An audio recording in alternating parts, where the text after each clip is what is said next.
Now, welcome back. We are on part five of the exponential exit.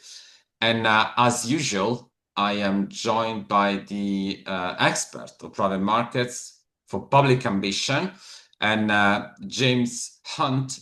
James is an expert of private markets, as we've seen in the previous part of this podcast. Just to remind everyone what we're talking about here, we are talking about a major opportunity that pertains to more than 99% of all the businesses in the world. Because let's face it, capital markets at the moment are only open to public companies. And public companies are less than 1% of the businesses in the world, you know? So it's a major opportunity to transform your business. And as ever, I would like to launch this message for you, small businesses. You are not too small. You're just not positioned yet. So that's what we're trying to do today. And James, thank you very much for joining me again. Now let's start with an explanation of the ecosystem. So James, would you like to describe me what this picture is telling us? Right. So this really reflects my 40-year journey as a corporate lawyer, business advisor, and entrepreneur myself. So I think this is what is going to be needed for the transformational change that we want to see for individual entrepreneurs and the communities in which they work. So SOFI stands for the Society of Free and Independent Enterprise. So not big global corporations where people are employed, but those brave souls who are setting out on their own entrepreneurial journey. And I see a world where we've got local communities and they are thriving locally and within their region, within their country, and collaborating internationally, but not as giant corporations, but as individual enterprises that are owned independently by local people who care about their local community.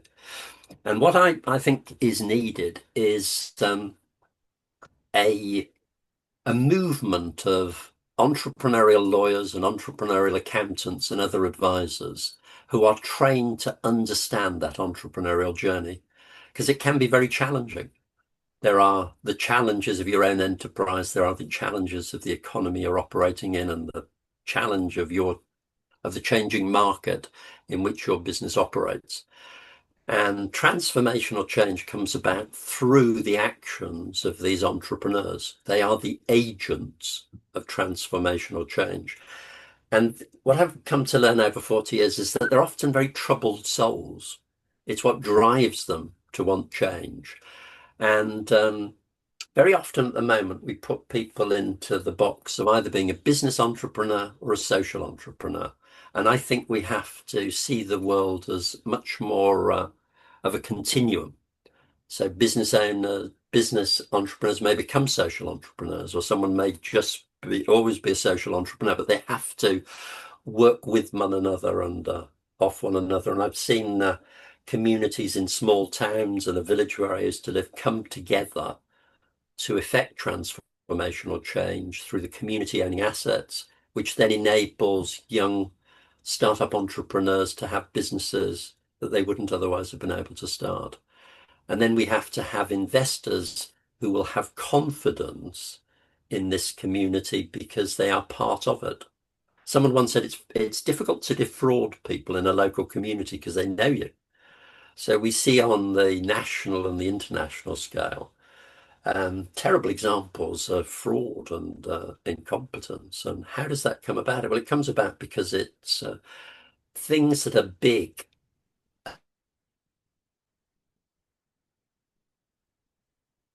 can very dysfunctional to be the wise agent of change. Mm-hmm.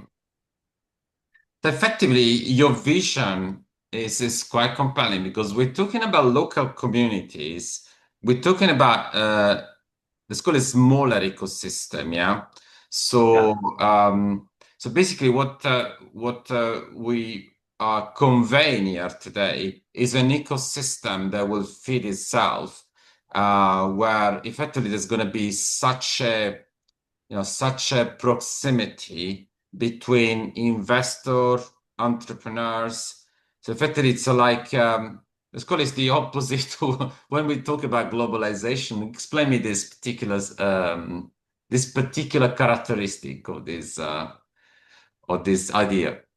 Yeah, well, let me just tell the story of Birmingham in the 1960s. Now, I wasn't practicing in Birmingham in the 1960s. Mm. I worked for an entrepreneurial lawyer, Keith James, and he told me how it operated. So in those days, Birmingham had its own stock exchange, and it had been christened the City of 1,000 Trades. My great-grandfather was a manufacturing jeweler in the jewelry quarter in Birmingham. So it was thriving. And they used to say, where Birmingham leads, the world follows, the country follows, the world follows. And there was a guy, Joseph Chamberlain, who was the father of Austin Chamberlain and Neville Chamberlain, who was a radical politician. And this was the way communities operated.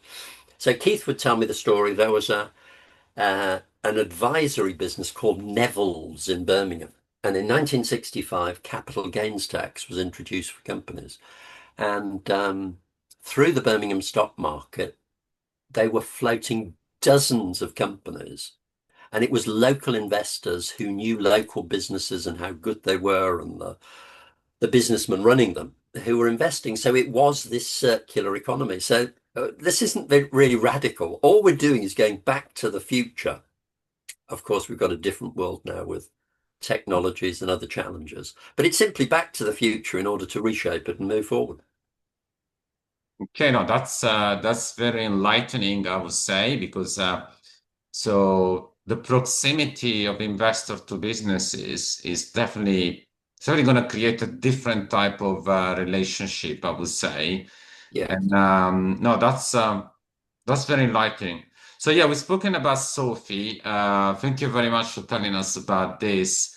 And yeah, we're just looking forward to further development of this movement because as we said many times, the exponential blueprint is about transformation, really. It's not about delivering information.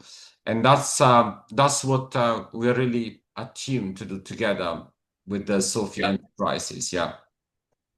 Now, let me ask you now the question. Obviously, we're talking about the part five because here we're talking about the $1 trillion asset match solution. Okay.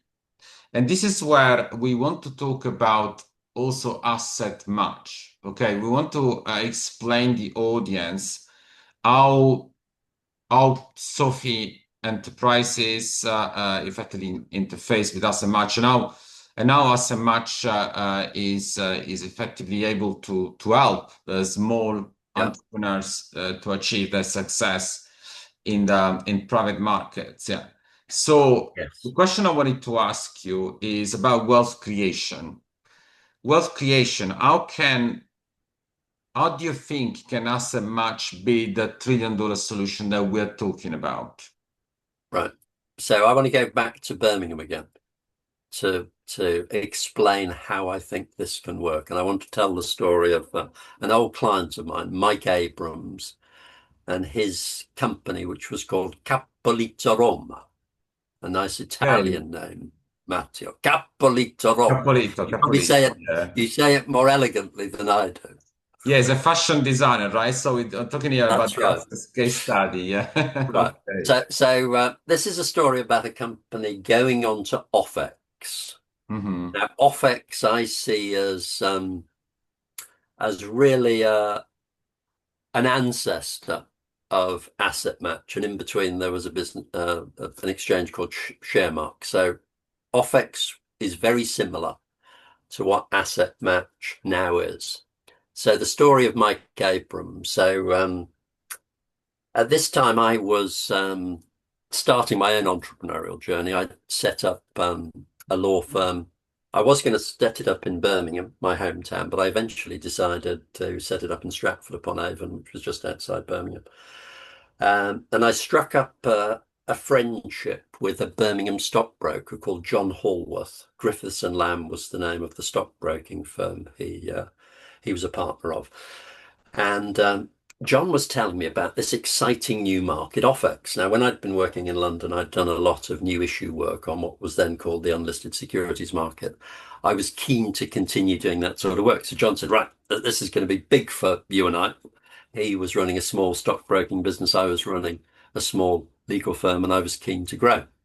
And he told me about this guy, Mike Abrams. And he said, yeah, Mike's a real mover and shaker in Birmingham. This is going to be a great one for us, James. He's got KPMG, who in Birmingham were a really thriving accountancy practice, the best one by all accounts in profit terms throughout the country. And John said, and he's got Sir Bernard Zisman, who's going to be the chairman of the company as it moves on to OFX. Sir Bernard Zisman was a well-known Birmingham businessman. He was chairman of the Chamber of Commerce, and he was a previous mayor of Birmingham. So great. And I was waiting. So when are we going to see Mike? And in those days, we all used to, in those Birmingham circles, read a paper called the Birmingham Post. And the centre pages were the business section. And one day I was sitting having a sandwich in my office in Stratford upon Avon, and I opened the Birmingham Post, and there was a big page splash. Mike Abrams to float his company on OFX next month. And I was, hang on a minute, I haven't even met him yet.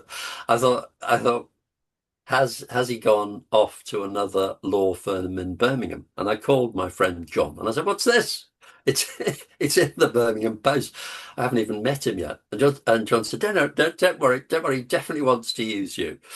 So a couple of days later, I drove into Birmingham and John and I went to the City Plaza, which was a building opposite the Bank of England, and we met Mike Abrams. And the job of a lawyer is to write and verify the prospectus. Verify means check every statement of fact and make sure opinions are properly stated, not reckless. So Mike told us his story. And it was a remarkable story. So he'd started in business at the age of 21.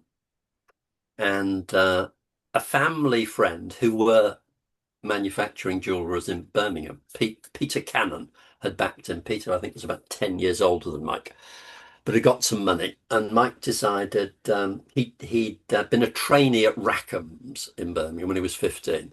That was the most successful department store in the centre of Birmingham. And Mike had learned how to sell things at Rackham's, and he decided he wanted to open his first shop. Now, an up-and-coming shopping centre then was Solihull, which was in the outskirts of Birmingham. There was a big department store there, Beatties, and Mell Square had been created. And they'd got some empty accommodation, so some empty retail accommodation. So Mike was able to get his first shop. So by 1973, which was the time of the miners' strike and the 3-day week, this was the Ted Heath government. I'm just about old enough to remember the 3-day working week.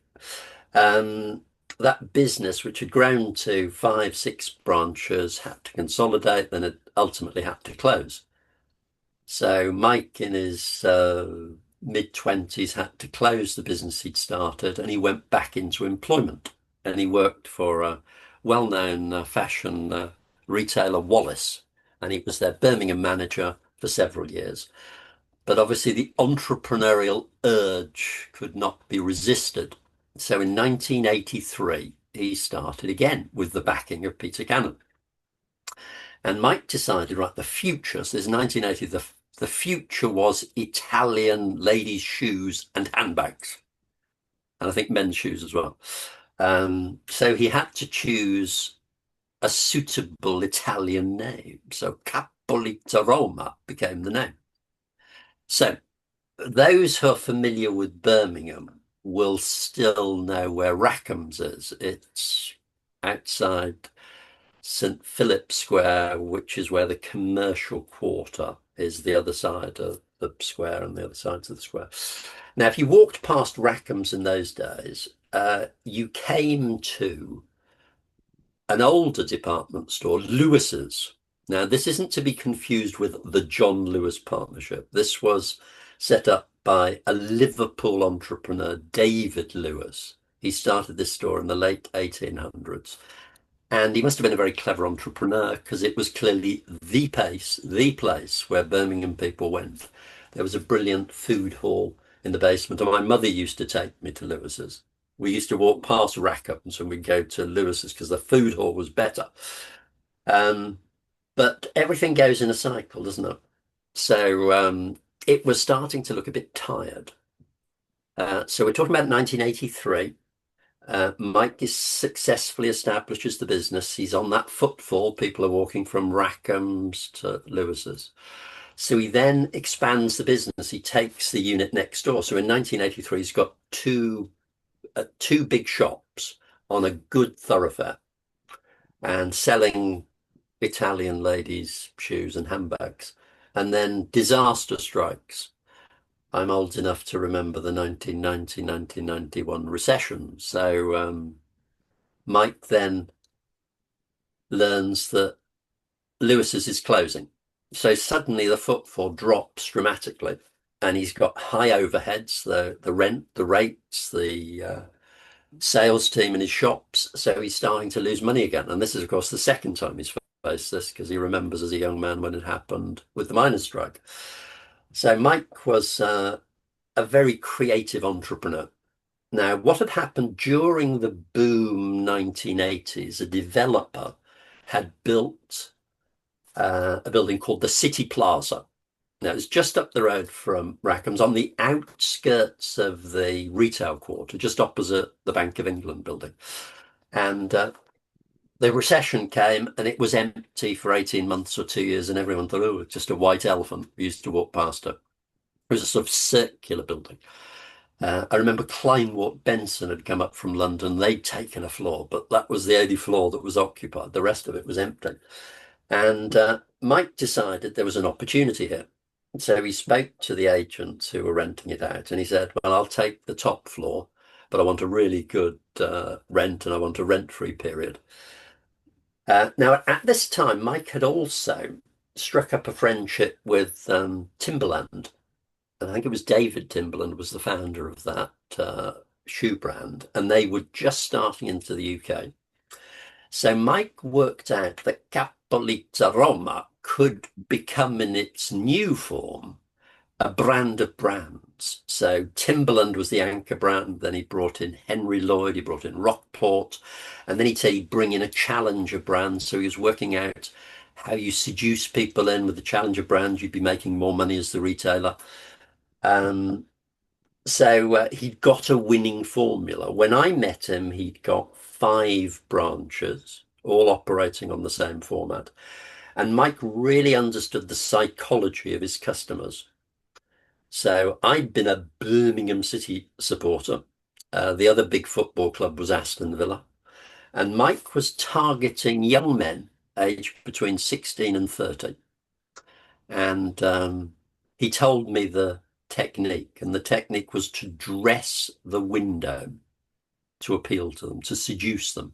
So you'd have a jacket in the window that might cost £450, a huge sum of money in those days for a young football supporter. And the young men would go past that in the store, and then they'd see a jacket for only £275. So they think a bargain. But how am I going to afford it? And then he got the in-house credit card, so the sale was done. But you've got to get the customers to the store. So Mike pioneered local radio advertising on the side of buses. So he became the destination store. So he got the advantage of rent off the main thoroughfare. And he was going great guns. So the prospectus was an object lesson in how to sell to an investor. So we got a relatively small business, 5 branches. It had made in the year just before it was floated £160,000 of pre-tax profit. And we had in the prospectus illustrative projections. So we were saying, right, the next year we're going to double to £320,000 of pre-tax profit. The year after that, £500,000. And in terms of the pricing of the issue, Peter and Mike and Peter said, well, we want to be millionaires. So that meant the company pre-new money had to be worth £2 million. And only a small amount of money was raised. So this was ostensibly about profile building. Because the key thing when you're a retailer is persuading people to give you premises to be a PLC and, oh, we're listed on OFX. It gives potential landlords the confidence that you're a company they can do business with. And you want to be able to reward key employees with share options, so it makes share options more attractive. So the prospectus was drawn up with these features in it. Mike raised a significant proportion of the modest sum of money that was raised through his own contacts and connections. He was very well connected in Birmingham. John Hallworth, the stockbroker, raised some money, went on to OFX, priced at 25 pence a share. And there were about 10 million shares in issue, so market capitalization of 2.5 million. Within 6 to 12 months, the share price had moved up to 35, 40p. Now, the key thing to understand about a functioning market is that investors have to be informed. They have to be informed about the market in which this company is operating, and they have to be informed about the financial operation of the business and its growth plans. So now, but more so then, there were people called analysts. So there was a retail analyst who started to follow Capolita Roma. So the investors are then reading what this retail analyst says. And through that publicity, Mike was approached by a company called Owen and Robinson PLC. And the chairman of Owen and Robinson was Egon von Greuers. John Hallworth used to have a wicked sense of humour, and he said, well, if he was John from Sutton Coldfield, he wouldn't sound quite so clever. Anyway, Mike and Egon struck up a friendship. They agreed to merge the two businesses. Owen Robinson, if memory serves me correctly, had about 50 small shoe stores. Foot Locker, I think, was the brand name. They did the deal at 55 pence a share, share for share exchange. So Mike didn't take out any money. He rolled his Capolita Roma shares, as did Peter, into shares in Owen and Robinson. Some, I think, a million, £2 million of new share capital was raised for the enlarged business. Then on the back of that, Mike kindly agreed to speak at a conference I organised in Birmingham at the Grand Hotel, which was the other side of the St Philip Square that I mentioned earlier. Rackham's one side, the Grand Hotel the other side. It was under the Institute of Directors banner. We had about 100 people there, and Mike was the case study just before lunch, and he gave John Hallworth and I a great plug. Great advisors, and OFX is the way to build value. Sadly, the story didn't continue with such positive results. So that was just within 12 months, floated on OFX, did a deal with Owen and Robinson. So on the official list, the full stock market listing, they got into financial difficulty. 2 or 3 years later, the enlarged group, then called Cadoro PLC, went into administration. Richard Branson's Victory Corporation, as it then was, bought bits of it out of administration. But it was, for me, a wonderful lesson in how a little feeder market like OFX could become the catalyst, which had then the potential for transformational change and wealth building. Effectively, you told us about OFX and now, and that was many years ago. It was. Yeah, many years ago. Many years ago. But in the great sweep of history, just a blink of the eye, Matteo, a blink of the eye.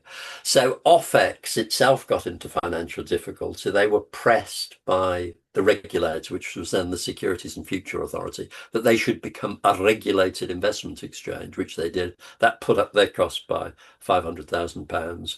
They got into financial difficulty. They were taken over by an outfit called Plus Markets, who took the guy who was running AIM, a guy called Simon Brickles. Then Plus Markets got into financial difficulty. Then it was taken over.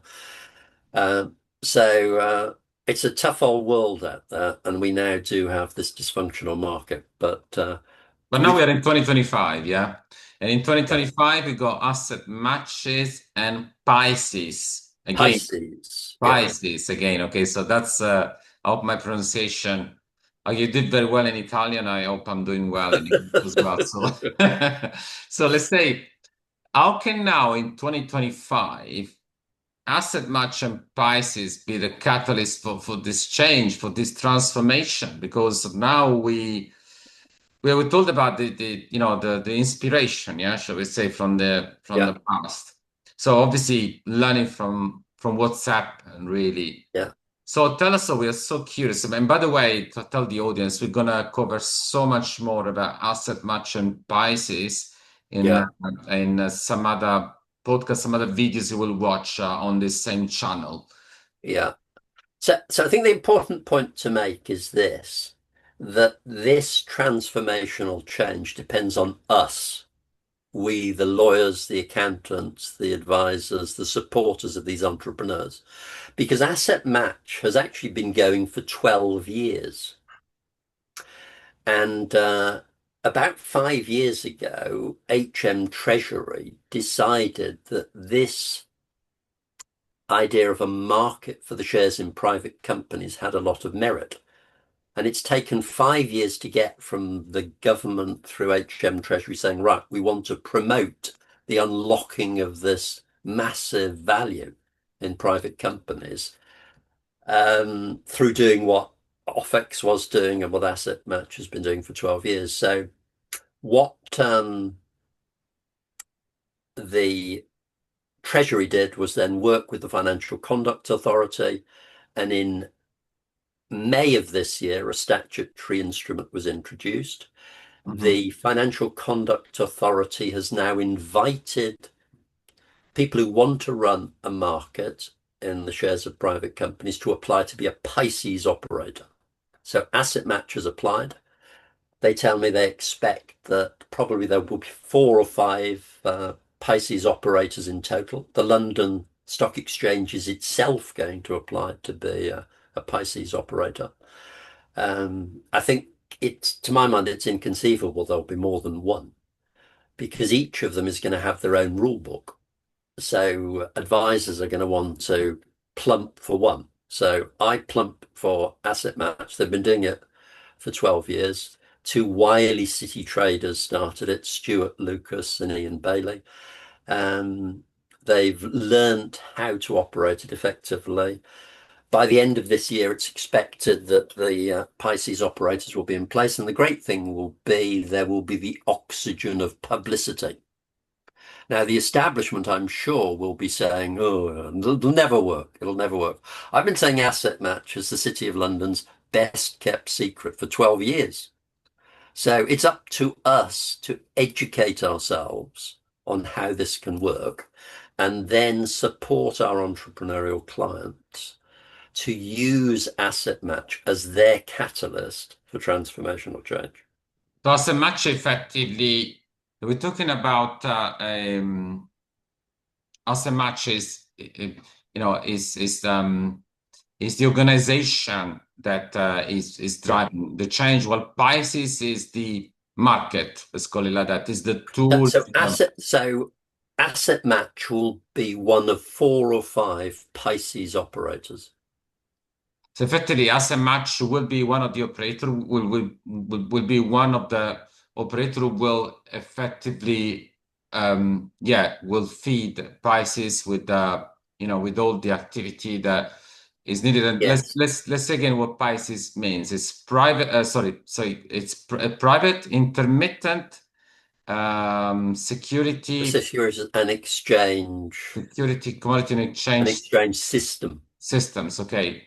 So just for those who are not familiar with this, it's the revolution. Yeah, the revolutionary um, the revolutionary change that we're waiting for. Spices will be effectively where all those companies that never had access to any sort of capital markets can now see look forward really to having this new situation where Yeah. shares will not be traded continuously, but they will be traded a bit like auction, a bit like, at Yeah. any sort of intervals. Yeah, just tell us a few more words about Pisces. Right. So you choose the frequency of your auctions. So you can either say we want the shares traded weekly, monthly, quarterly, half yearly, yearly, because the frequency of trading puts the entrepreneur under pressure. Because if the share price falls, that is seen to be negative. And I remember when Mike Abrams' company was on OFX, occasionally people would be selling shares, and Mike ended up buying them himself because he didn't want to see the shares go down. So the other thing to note is this. So I suspect that one reason that Pisces has been eventually pushed to the fore is because the private equity houses are very keen to see a market for the shares in their private companies. Private equity um, used to put companies onto stock markets, but they don't particularly like it because if they're close to the company and they have a director, they're then not able to trade if they've got inside information. So for the private equity houses, I think Asset Match can be perfect because they can guide the frequency of share trading. They unlock value, which they can then put to use in other companies. But for me, the key thing is that we have to educate ourselves as advisors to smaller and growing companies how they can use this market. So it won't just happen overnight. We have to educate ourselves and learn how this tool can be used as this catalyst for Isn't this transformation. amazing? Because we're talking about more than 99% of the companies who never ever seen any sort of capital markets Yeah. potential into the business. So this is, I would call it not just transformational, I would call it revolutionary, I would say. Yes. But then one little caveat, Matteo, to begin with, it will be a market only for second-hand shares. So in other words, you're not able to use Asset Match or the other Pisces operators to raise new equity. So that example I gave of Mike Abrams, he raised about £400,000, which was important working capital to take his business forward. So to begin with, because the regulators are being cautious, they will not be allowing companies to issue prospectuses to raise money. So it's simply going to be a market for the trading of second-hand shares. Now, often very well managed private companies have significant cash in the bank. So they've traded profitably, they've got a store of cash. Mhm. So they will be quite happy, I would suggest, to go on to Asset Match to unlock their own wealth and to, in fact, make their share schemes highly motivational because they can encourage their key employees to exercise options, then sell their shares on Asset Match in a very tax effective way. But let's explain the benefit of what you just said. Because from one end, it will be just second-hand shares. It will not be Yeah. release of new shares. Yeah. But just think about how beneficial this could be to effectively unravel the valuation of your business, okay? Yeah. So by creating a transaction around the shares of your business, you are creating track record for the valuation Yeah. of the business. You are. So what this will effectively do to your business, it will allow your business to start to be able to say, well, look, this is the valuation of the business based on the last transaction. And that will allow not only for the secondary market, let's call it that, the second-hand shares to be traded more frequently or Yeah. less frequently, depending on how frequently you want those shares to be traded. But it will also allow many investors to finally have visibility about the valuation of your business. Yeah. Okay. So this is frankly revolutionary. Yes, and I think what it will do significantly is allow ambitious companies to raise their profile, not to have to give away control to private equity investors. They could use this as a stepping stone to go on to a regulated market. They could use it as a way of putting a gentle, discreet for sale sign up that might attract a private equity house or a trade buyer. So it is. So I remember you saying on a recent podcast, Matteo, that people incorrectly think exit is once and for all. So this is a way of unlocking a bit of value, potentially putting a discreet for sale sign up on your company, starting to behave in a way that will give confidence to a buyer or an investor because you'll be producing audited accounts. You'll have a strategic report.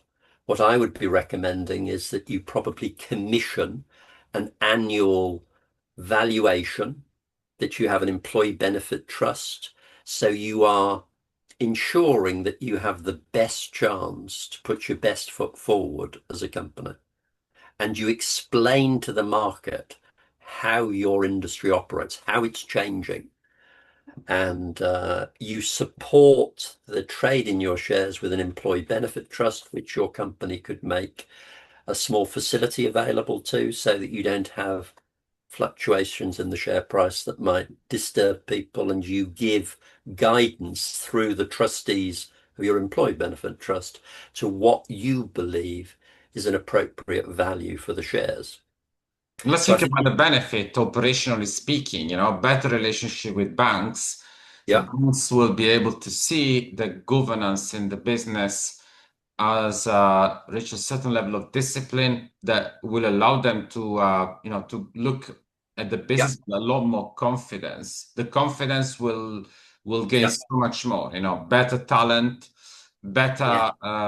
better operation in general. Yes. Yeah, it would encourage you, for example, to appoint a non-executive director. So just as Mike did, Sir Bernard Zisman came in. So then you have regular board meetings. There is much more formality, which is necessary.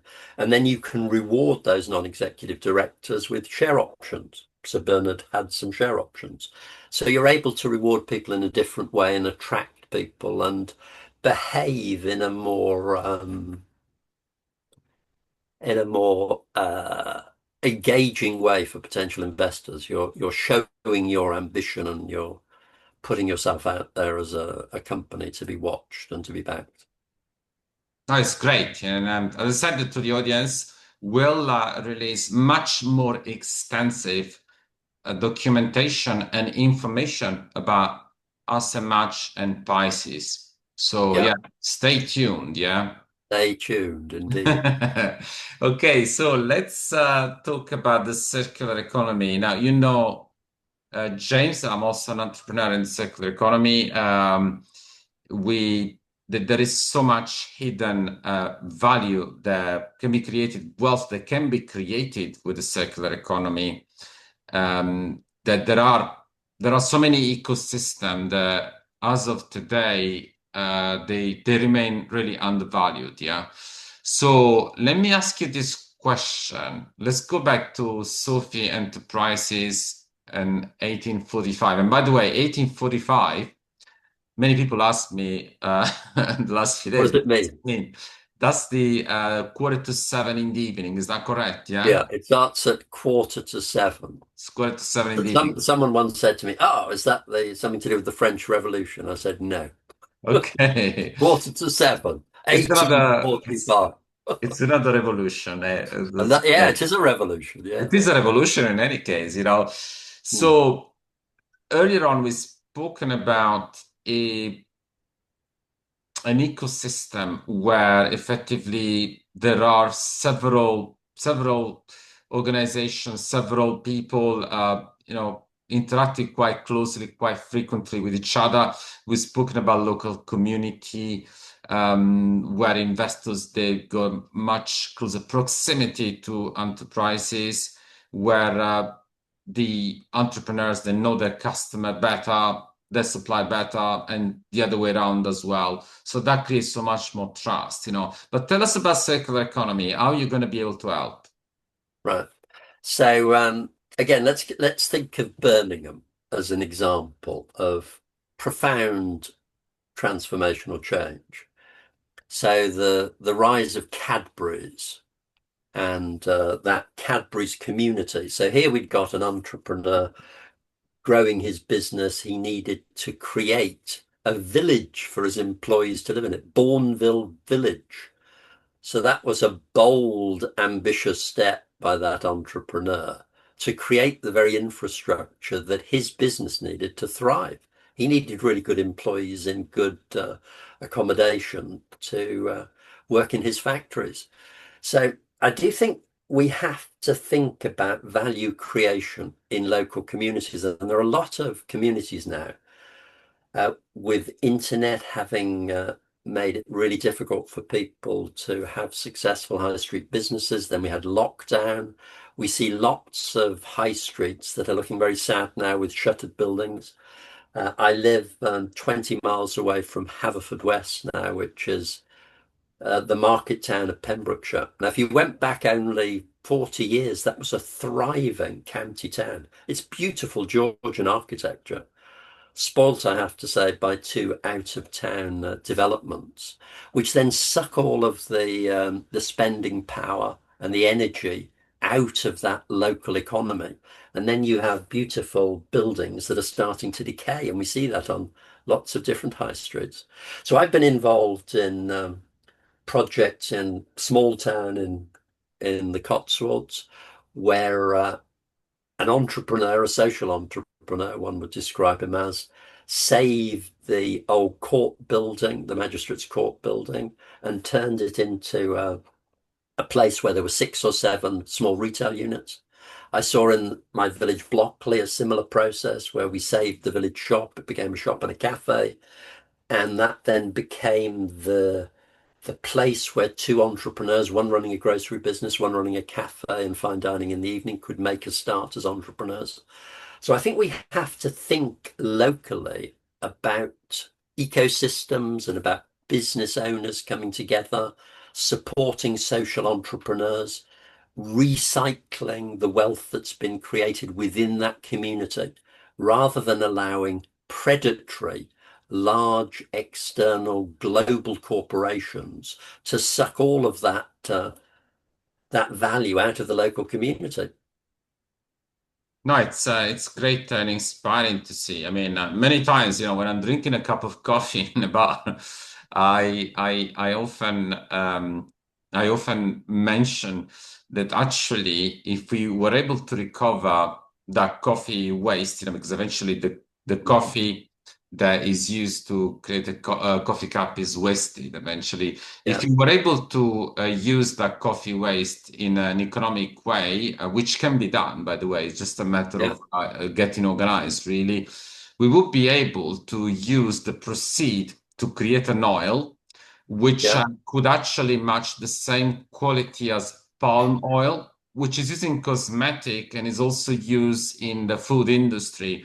And so basically, you could potentially stop deforestation. So this is yeah, just one example I'm giving, but there are so many examples where the circular economy can actually help us thrive. You know, there's for example, a company that does sofa out of yeah, plastic bottles, you know, wasted effectively, and they have much higher margin than the normal sofa manufacturer, for example. So there's so much education here, and I'll be so yes, excited to be part of this conversation with Sophie Enterprises because, you know, we're going to be part of Sophie Enterprises. The Exponential yeah. Blueprint will be much more than happy to be part of this conversation. Mm. Yes, my son is a passionate about regenerative farming, and he's taught me about permaculture. So uh, enterprise grew up historically because a particular area was particularly suited to a particular type of agriculture or industry. But now with globalization, we don't see how the world used to be. So here in Pembrokeshire, it used to be famous for early potatoes, Hmm. early new potatoes. And that's because we've got the Gulf Stream coming up. So it meant the potatoes in Pembrokeshire were about 4 to 5 weeks ahead of the rest of the UK. So the farmers around here really used to make good money on the back of new potatoes and send their children to successful public schools. But then the supermarkets came and they created global supply chains. And now that's gone. So that competitive advantage the local farmers had within Wales, within the UK, disappeared. So the more we have globalization, the more we impose a capitalist system that doesn't favor local businesses. So big corporations want scale.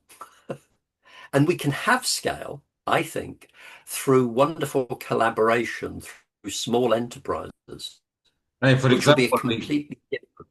yeah, for example, we could actually help food production companies to create an additional revenue line by treating their waste. The same could be even for beverage businesses, where we could potentially use the waste from the beer, the waste from of the chocolate companies, where we could actually Yeah, use the waste from the chocolate to create an additional revenue line, creating wealth out of waste, for example. yeah, Yeah, so that's an amazing yeah. potential. And so the movement, yeah, tell me about the movement, yeah, because you Right. showed us some time ago this Declaration of Independence, yeah. So from the Yes. Declaration of Independence to today, it's been about 5 years. Yeah. So what's the movement today? How do you see going to Well, become we've got few weeks? Yeah. yeah, we've got a party next Tuesday, Matteo, that I'm delighted you're coming to. And that is Thank going you. to be the 22nd of launch, July, yeah? Okay. 22nd of July, the launch slash relaunch of Sophie. So Sophie was born during lockdown, 4th of July 2020. Here we are 5 years later. The world has changed dramatically. The internet continues to make change. We've now got AI coming. We've had lockdown, which has dramatically changed the culture. So 5 years on, I'm now convinced this is the time to start this movement, particularly with Asset Match being promoted by the Financial Conduct Authority through the creation of these PISCES operators. There is going to be huge opportunity for ambitious entrepreneurs, and they need to be supported by really creative, hardworking, empathetic advisors, lawyers and accountants. So next Tuesday, I'm going to be saying, right, we need to start here. So we're planning to relaunch the 1845 Supper Club in Oxford in September to get real energy behind it. We're then launching a supper club in London in early October.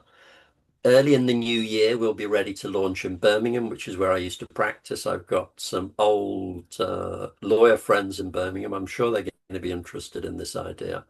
And so we've then got 3 supper clubs, Birmingham, Oxford, and London, who will meet every quarter or every 6 months. And that intermixing of those different entrepreneurial skills and advisory firms will create an amazing ecosystem. So just Oxford, Birmingham, Oxford, London to begin with. But after that, provided we can prove the model and really create an educational structure. So you'll know, Matteo, that we're talking with an old friend of mine, Rod Willis of Ascentia. He gave me amazing support when I was running Everyman Legal about the dynamics of high performance teams, about how to support entrepreneurs who are often very resistant to change, ways to support them. So we need to develop methodologies and toolkits so that we have a new generation of lawyers and accountants who can support these wonderful entrepreneurs who are going to be the agents for transformational change. It'd be fantastic to see how this change will really shape also communities. Yeah, But on top of that, the big goal we want to achieve is really we want to transform really the business. We want to create more GDP for the economy, effectively, eventually, by yeah, enabling businesses through private markets, effectively. Yeah. No, that's yeah, really, really fantastic to hear. And by the way, there will be very, very frequent conversation on YouTube on this. We will keep you updated very, very frequently. Okay, so let me ask you about final consideration. Final considerations. I will start, obviously. Then, obviously, James can follow me in this. Final consideration is that so we have, as a repeating myself on this, we have about 99, more than 99% of the businesses that are operating as of today in this world without knowledge or access to capital markets, without knowledge or access to people who are going to help them concretely about exit plan, concretely about creating wealth with a view to have high valuation strategy. Yeah, because it's about high valuation strategies. This is not about lifestyle businesses that they are just run as you live your life. This is about creating wealth, creating jobs, creating real value. Okay. So this is where I see the revolution. Tell me if you agree with me, yeah. James. No, absolutely. We have to recreate a thriving entrepreneurial world. And it has to come from the bottom up. There's an inspiring statue in Birmingham, Matteo. It's of three men, the Golden Boys, as they were called. Um, the the founders of this enterprise were James Watt, who invented the condensing chamber to the steam engine. So this was over 100 years after the Newcomen engine. So anyone who thought they needed a steam engine had got one. They were being used to take water out of mines. And he met this amazing Birmingham entrepreneur, Matthew Bolton, who was a great salesman. And they also happily met William Murdoch. And between the three of them, they created this amazing steam engine company, and it sold steam engines all over Europe. People came from all over the world to view the manufactory in Birmingham with 500 people making fancy goods in Matthew Bolton's factory. So we've now got this profound change with AI coming and this ability to relocalize through technology and transformational change. So it can be the most amazing next 5 years, but it's up to us to make it happen. It won't just happen if we don't make it happen. No, definitely. I agree with you on that, It's so refreshing to see how this can happen. And in terms of in terms of how to reach James, yeah, I mean obviously it will be a regular on our YouTube channel, the Exponential Blueprint, of course, In future you will be able to see him quite a lot more frequently. But just tell us a bit more how to reach you, James, yeah. Right. So I have my own consultancy business called Everyman Advisory, which has a little website. I'm sure we can put that in the links at the bottom We'll of put on the. the link at the bottom. Yeah, that's Yeah, right. Yeah. and Sophie Enterprises will also be very keen to hear from you, and we have a separate website for Sophie Enterprises and 8045 Supper Club, all of which will be evolving over the coming months and years. So we look forward to meeting you at our supper clubs.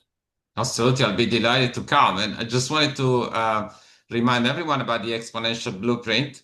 How you can reach us every Wednesday. There's a link at the bottom of this video, so you can actually click and subscribe to us.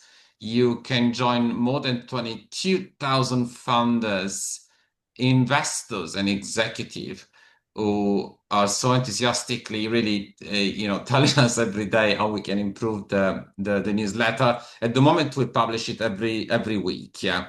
Obviously, but we've been asked to publish it more frequently, but that'd be fantastic to to hear from all of you about you like this this new finance newsletter, which is, as I was saying before, we just go beyond finance. This is about wealth creation as well as it is about wealth management. Yeah.